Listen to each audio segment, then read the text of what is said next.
বিশ্ব ব্রিটিশ সেটাকে সমর্থন করেছে এবং মুসলমানদেরকে গ্রহণ করার হুমকি দিয়েছে।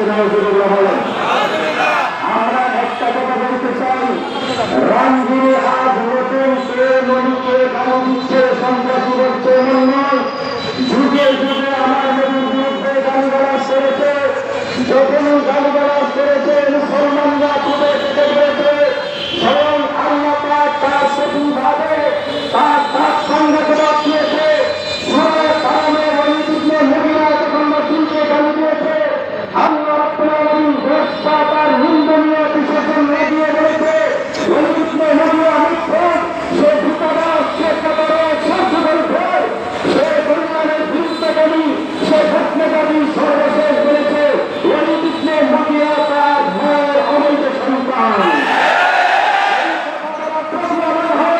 শুধু রাঙ্গিনী নয়, বর্তমান থেকে ভবিষ্যৎ পর্যন্ত কেউ যদি আমার নদীকে গালিগালাজ করে, কটূক্তি করে, আমরা প্রকাশ্যে ঘোষণা দিব সে তার মা বাবার অবৈধ সন্তান। মুসলমানদের কাছে ক্ষমা করে বক্তব্য প্রত্যাহার না করে, তাহলে মনে রাখবেন আমার বন্ধু আশরাফুলের মতো তাদের চরিত্র কোন মুসলমান তৈরি হবে প্রকাশ্যে